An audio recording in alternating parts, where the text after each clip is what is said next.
Awkward Crowd, and welcome to another episode with me, Awkward Victoria. For today's episode, we are doing a video of my 5 most favorite games that I have played as of so far. Now, I'm not talking about when I was really young and all that. I'm not talking about when I was like Super Nintendo ages and stuff. I'm talking about when the PS4 came out, Xbox One came out, and all that jazz. Those video games, more up to today's kind of video games. Picking 5 games, honestly, is very hard. I have loved a lot of games, and as you can tell, most of the games I'm probably going to mention is on the PS4. Whenever I live stream, it is primarily on my PS4. So let's go ahead and get started, obviously, with number 5. All the games I have played, and it come out to number 5, God of War. The reason why God of War is kind of like my 5th choice, and maybe not a little bit higher, is because there's just so many different games that have came out on the PS4 that I have loved very much so. I very much loved God of War. God of War, as you guys know, the whole time I was playing it, I was very much loving the game. Playing that game, I felt like I could play over and over. The graphics were beautiful. The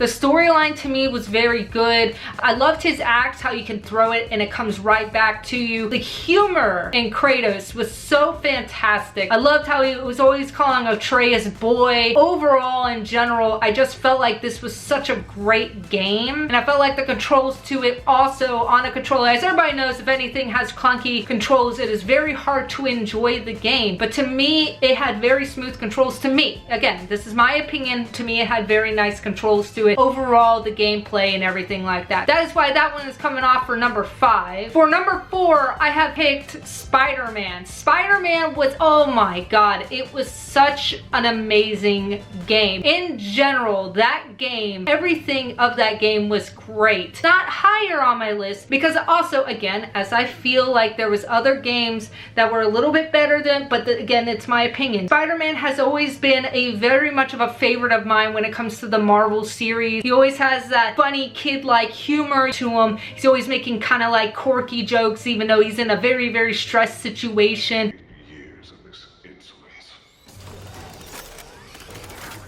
Spider-Man talk. Oh god. Not this.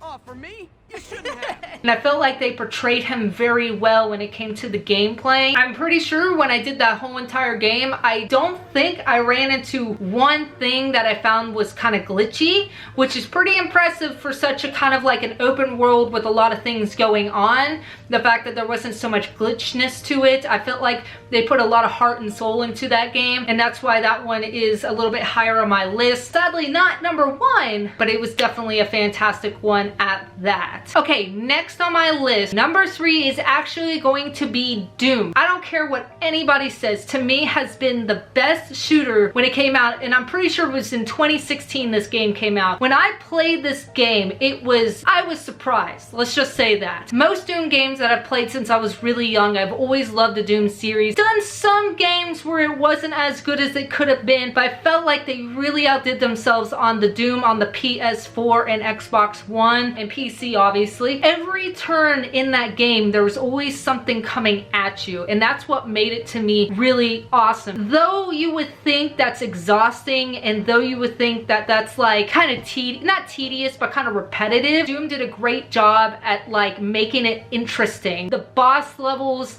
the challengingness to that game made it so interesting and so frustrating at times because they were shooting at you from every angle, and if you weren't moving and you weren't killing and you weren't smashing, you were gonna be dying, because that game is just one of those games where if you're not moving and you're not constantly keeping on your toes, you will in fact die very easily. It is the best shooters game in my opinion that I have played as of so far, and I'm talking about in most games I have played since I was a kid, other than Contra and all that. Smoothness of the game was beautiful. The overall first-person smashing of the creatures, the goriness was amazing. So I am very much also excited for Doom Eternal to come out. Doom Eternal, it looks like it's going to be a fantastic game, and I'm looking very much forward to it, and I'm hoping it's as good as the Doom that we have played and known and loved from 2016. Next on my list for games that I have played, it is going to be Horizon Zero Dawn. Horizon Zero Dawn, let me just say this, 10 out of 10. Beautiful, smooth graphics. mechanics. Again, an open world game where you're not falling through the ground every 5 seconds, where you're not like finding so many glitches within the game. It was such a beautiful game. You could also tell, just like Spider-Man, they really put their heart and soul into this game, making the game mechanics very easy to remember. You were this little girl, grows up, and you just experience being an outcast, and you have to work your way back into society's grace. Instead of animals, these mechanical animals. The smoothness of her bow skills, man, I kind of wished half the time I had that kind of bow skill. She's like freaking Meredith everywhere. Her hair was majestic the whole time playing that game. The sneak mechanics in that game was also very phenomenal. The storyline and overall interaction with the characters and just everything in that game, again, it's just like kisses everywhere. Just to have no negative things to say about Horizon Zero Dawn. I could play that game probably like 50 times in a row and still love that game and still find things in that game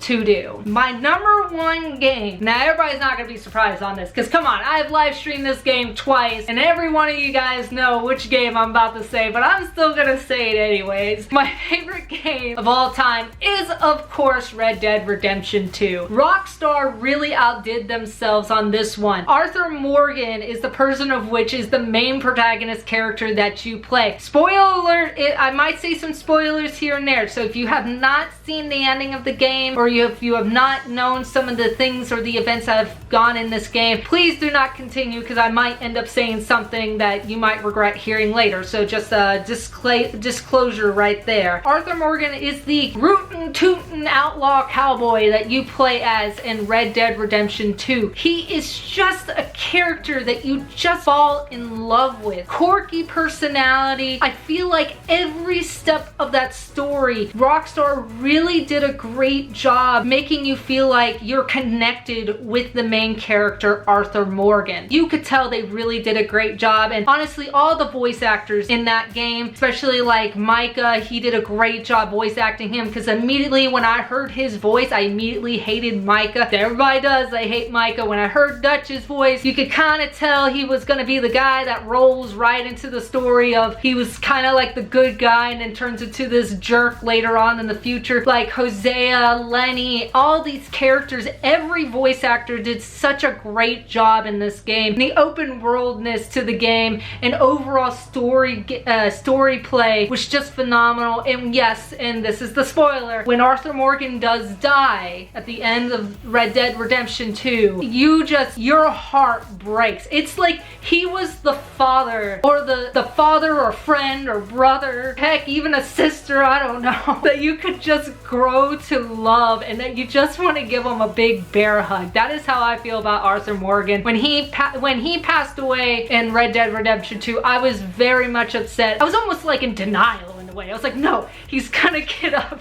he's gonna survive, he's gonna make it, and then he does it, and then you're just like, no! Like you're just broken, and then like you want to cry, but you're like, Victoria, this is just a video game. They did such a great job with you connecting with Arthur Morgan. And later on you do get to play as John, who is in Red Dead Redemption 1. That is the main character in Red Dead Redemption 1. And you kind of get to know him a little bit more before, kind of like his before character before Red Dead Redemption 1. Funny humor in the game. Trees are your mortal enemy in that game. You verse against like every other villain with the Pinkertons and the O'Driscolls and the Skinners and whoever else that you verse against. Trees are your mortal enemy in that game, okay? Arch nemesis. Anyways guys, that is actually gonna be it for me for today. If you like this video, please give it a thumbs up. I try to go for 10 likes per video. When I hit that goal, thank you guys so much for helping me towards that goal. And also hit that subscribe button if you are on YouTube. If you are on Facebook, make sure you hit that follow and like button. There is a giveaway going on with the Spider-Man pop figure. This is him right here, Far From Home, from the movie that just came out. If you guys want a chance to win this Spider-Man pop figure, go ahead. All you have to do is like the photo and tell me what Spider-Man game was your favorite of all time. And then also write down below what your favorite game is of all time, is either from modern day or from past, but let's go for modern day game that has been released as of, say, like in the past like 5 or so years. That's gonna be it. You guys have a beautiful rest of the day, and I'll see you guys in the next video. idea. Anyways, my name